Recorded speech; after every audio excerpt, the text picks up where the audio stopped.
नमस्कार, मी गायत्री स्वामी आणि आपण पाहत आहात सकलम. सध्या अमेरिका, इस्रायल आणि इराण यांच्यात युद्ध सुरू आहे. इराण न्यूक्लिअर शक्ती देश बनेल तसा तो झाला तर अमेरिका आणि मित्र राष्ट्रांना मोठं नुकसान होईल. त्याला आत्ताच थांबवणं गरजेचं आहे, असं म्हणत इराण सोबत चर्चा सुरू असतानाच त्याच्यावर हल्ला केला गेला. एप्स्टीन फाईल्सवरचे लक्ष डायव्हर्ट करण्यासाठी इस्रायलच्या दबावाला अमेरिका बळी पडली अशी ही लोकभावना आहे. ट्रम्प यांच्या इराणवरील हल्ल्यामुळे इराणने हर्मुजची सामुद्रधुनी बंद केली आणि यामुळे जागतिक ऊर्जा शक्तीचे मोठं आव्हान उभं राहिलं. जागतिक इंधन पुरवठा सुरळीत करण्यासाठी ट्रम्प यांनी नाटो, युरोपियन युनियन, मित्र राष्ट्र आणि चीनला सुद्धा इराणवरती हल्ला करण्याचे आवाहन केले.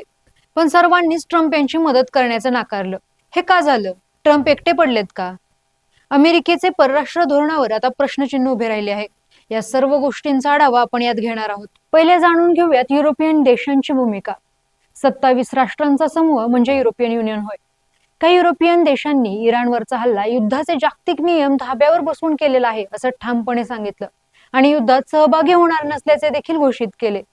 तरी काही युरोपियन देशांची भूमिका ही संभ्रम अवस्थेत आहे. युरोपियन युनियन हा नॉन अग्रेशन प्रिन्सिपल व जागतिक नियमांवरती विश्वास ठेवणारा समूह आहे. कारण जागतिक पहिले व दुसऱ्या युद्धाची झळ या राष्ट्रांनी सोसली आहे. यामुळे नॉन अग्रेशन प्रिन्सिपल सोबतच युनायटेड नेशन्स युद्ध नियमासंबंधीचा चार्टरच्या माध्यमातून इराणवरती कारवाई केली जाऊ शकत नाही असेही काही युरोपियन देशांचं म्हणणं आहे. हे युद्ध डोनाल्ड ट्रम्प यांनी जागतिक राजकारणाची खेळी म्हणून घडवले आहे. एवढंच नाही तर अमेरिका आणि इस्रायल यांचं इराण सोबतचं युद्ध हे त्यांची स्वतंत्र निवड होती असं देखील अधोरेखित केलं गेलं. तर युरोपियन नेत्यांचा नॉन अग्रेशन प्रिन्सिपल त्यांना भविष्यात धोकादायक ठरू शकतो असं तज्ज्ञांचं विश्लेषण आहे. युरोपियन देशांची इस्रायल बाबतची भूमिका काही नवीन नाही. सध्याच्या बिकट जागतिक अस्थिरतेच्या काळात युरोपियन राष्ट्रांचा आंतरराष्ट्रीय नियमांवरचा विश्वास कमी होताना दिसत आहे. त्यामुळेच युरोपियन हितसंबंध जपण्यासाठी कारण नसताना कोणत्याही युद्धामध्ये युरोपला गुंतवण्याची युरोपियन नेत्यांची तयारी नाही. पण त्यांच्यातच याबाबत ध्रुवीकरण झाले आहे. अनेक युरोपियन देशांच्या मते इराणवरचा अमेरिका आणि इस्रायलचा हल्ला हा युद्धाच्या कोणत्याच नियमात बसत नाही. इराण सोबत अमेरिकेच्या वाटाघाटी सुरू असतानाच इराणकडून नजीकच्या काळात कोणताच तातडीचा धोका नसताना देखील अमेरिकेने इराणवरती युद्ध लादले. युनायटेड नेशन्स चार्टरनुसार एखाद्या देशावर संघटित हल्ला करण्यासाठी सुरक्षा परिषदेत अशी मागणी मान्य व्हावी लागते किंवा संबंधित राष्ट्रांवरती कोणत्याही प्रकारच्या अस्त्रांचा वापर जर झाला असेल तर स्वसंरक्षणासाठी संघटित हल्ला करता येतो. पण सध्याच्या युद्धामध्ये यामधील कोणत्याच बाबी घडलेल्या नाहीत. या युद्धाच्या पार्श्वभूमीवर युरोपियन युनियनने घोषणा केली आहे की आम्ही आंतरराष्ट्रीय नियमांचा आदर करतो.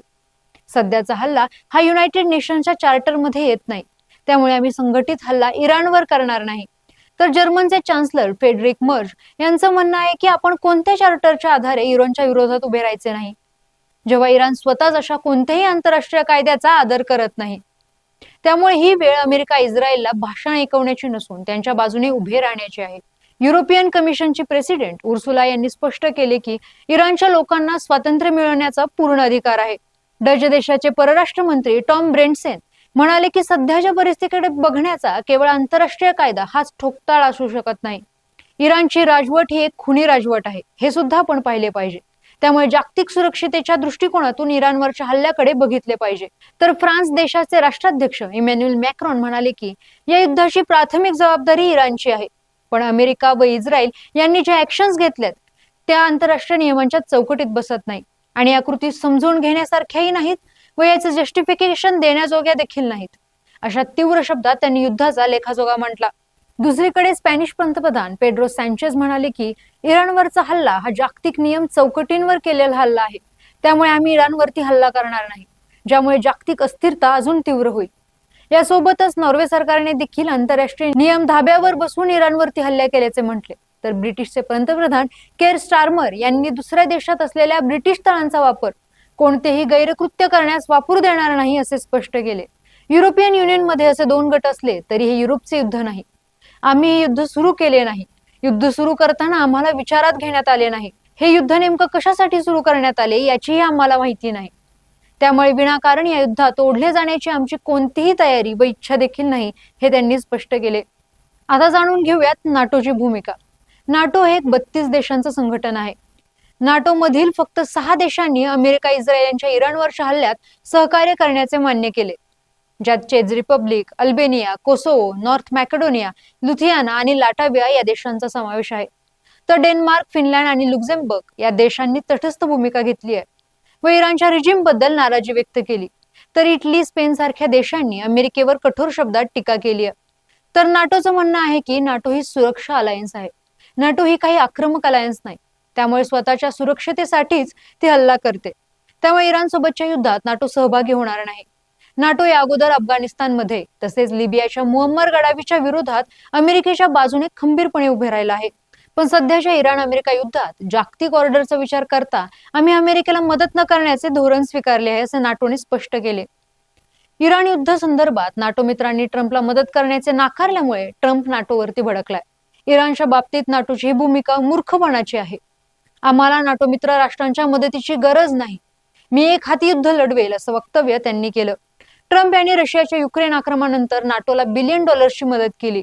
पण जेव्हा अमेरिकेला मदतीची गरज आहे तेव्हा नाटो मित्रांनी आपले हात पाठीमागे घेतले. अमेरिकेचे शेकडो $1 बिलियन हे युरोप आणि आशियाचे सुरक्षा आणि हितसंबंध जपण्यासाठी खर्च केले आहेत. नाटो अलायन्स मध्ये अशी तरतूद आहे की जर कोणत्याही नाटो मित्रावर हल्ला म्हणजे पूर्ण नाटोवरती हल्ला, आणि याचेही पालन नाटो करताना दिसत नाहीये. या युद्धात अमेरिकेची बाजू न घेण्याची नाटोने खोडचूक केली आहे, असेही ट्रम्प म्हणाले. ट्रम्प यांनी सांगितलं की नाटोसाठी ही एक अग्निपरीक्षा आहे आणि अमेरिकेला मदत न करण्याची त्यांची भूमिका ही मूर्खपणाची आहे. यामुळे भविष्यातील नाटो आणि अमेरिकेच्या संबंधांबाबत तर्कवितर्क लावले जात आहेत. तरी हा मुद्दा वादातीत आहे. कारण काँग्रेस म्हणजे आपल्याकडच्या लोकसभेसारख्या सदनात 2023 साली कोणतेही मिलिटरी अलायन्स जर तोडायचे असेल तर काँग्रेसची परवानगी हवी, असा कायदा संमत करण्यात आला होता.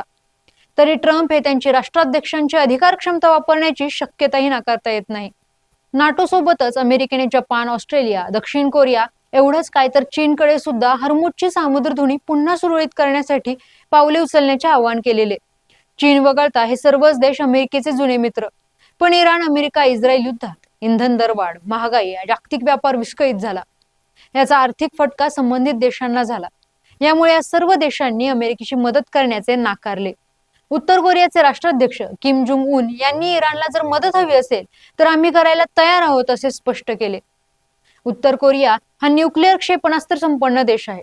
यामुळेच उत्तर व दक्षिण कोरिया युद्धाची पार्श्वभूमीवर दक्षिण कोरिया विनाकारण असं दुहेरी संकट स्वतःवर ओढवून घेण्यास तयार नाही, हे स्वाभाविकच आहे.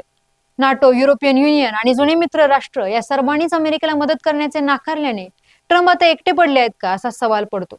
जरी आम्हाला कोणाच्याही मदतीची गरज नाही असं ट्रम्प म्हणाले असले तरी जागतिकीकरणामुळे राष्ट्रांचं परस्पर अवलंबन देशाची आर्थिक, सामाजिक आणि राजकीय धोरणं ठरवत असतो.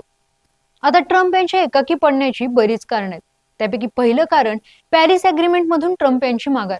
जागतिक हवामान बदल अशी कोणती गोष्टच अस्तित्वात नाही, असं ट्रम्प यांचं धोरण.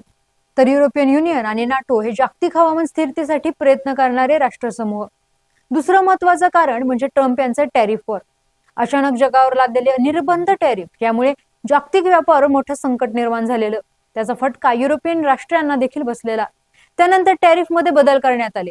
ही अमेरिकेची धरसोड वृत्ती जागतिक अस्थिरतेचं कारण आहे. तिसरं महत्वाचं कारण म्हणजे ट्रम्प यांची ग्रीनलँड बळकावण्याची मागणी. ही मागणी म्हणजे नाटो राष्ट्रातील सार्वभौमतेवर घाला घालणारी अमेरिकेची वृत्ती. ट्रम्प यांच्या या मागणीमुळे ट्रम्प यांनी युरोपियन राष्ट्रांचा रोष ओढवून घेतला. त्यांच्या या मागणीनंतरच अमेरिकेवरती युरोपियन राष्ट्रांनी किती अवलंबून राहावं याबद्दल विचार करण्यास सुरुवात झाली. तेव्हापासूनच युरोपच्या परकीय धोरणात बदल होण्यास सुरुवात झाली. चौथं कारण ट्रम्प यांचं जागतिक सत्तेसाठी असलेलं अग्रेसिव्ह धोरण. ट्रम्प यांच्या अग्रेसिव्ह धोरणामुळे मित्र राष्ट्रांनाही जसे की जपान, ऑस्ट्रेलिया आणि दक्षिण कोरिया या देशांनाही जागतिक व्यापारातील अस्थिरतेचा आर्थिक फटका सोसावा लागला होता. त्यामुळे अमेरिका, इस्रायल, इराण युद्धात पडून मित्र राष्ट्रांना अजून आर्थिक तोटा सहन करायचा नसल्याने त्यांनीही ट्रम्प यांना साथ देण्याचे नाकारले. सध्या ट्रम्प हे एकटे पडल्यासारखे वाटत असले तरी ट्रम्प पुढे नक्की काय भूमिका घेतील हे पाहावे लागेल. जागतिक संबंध एका घटनेमुळे विस्कळीत होत नाहीत. अशक्य वाटणाऱ्या राष्ट्रांचेही संबंध मैत्रीपूर्ण झाल्याचे इतिहास सांगतो. त्यामुळे जागतिक संबंधांमध्ये कधी कोणते बदल होतील हे अनिश्चित असतं. जागतिक स्थिरता, शांती व सुव्यवस्थेसाठी सर्व राष्ट्रांनी एकत्रित काम करणं गरजेचं असतं. त्यामुळे नव्या जगाचे कोणते नवे नियम असतील हा येणारा काळच ठरवेल आणि आमचं त्याकडे लक्ष राहील. त्यामुळे पाहत रहा सकलम.